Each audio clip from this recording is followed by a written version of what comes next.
ఈ మేడే సందర్భంగా ఇక్కడ చూస్తే ఒక పక్క తెలుగుదేశం పార్టీ కుటుంబ సభ్యులు, ఇంకో పక్క జన సైనికులు, ఇంకో పక్క బీజేపీ నాయకులు, కార్యకర్తలు, ఏటి చూసినా మిమ్మల్ని చూస్తా ఉంటే శ్రామికులంతా గుర్తొస్తున్నారు. 10 రోజులు కష్టపడి అఖండ మెజార్టీతో గెలిపించండి. ఆ తర్వాత ఈ రాష్ట్ర భవిష్యత్తుని మార్చే బాధ్యత మేము తీసుకుంటామని మీ అందరికీ హామీ ఇస్తున్నా. మేము ఒక మేనిఫెస్టో తెచ్చాం. ఎన్నో సంవత్సరాలుగా అగ్రవర్ణాల్లో ఉండే పేదవాళ్ళలో ఒక ఆలోచన ఉంది.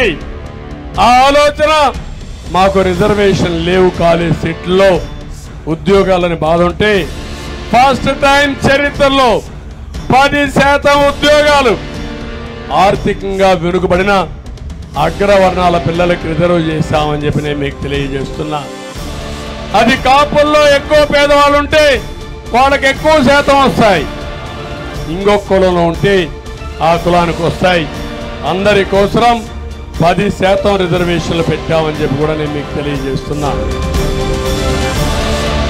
ఈ ఉత్సాహం ఒకటే కోరుతున్నా.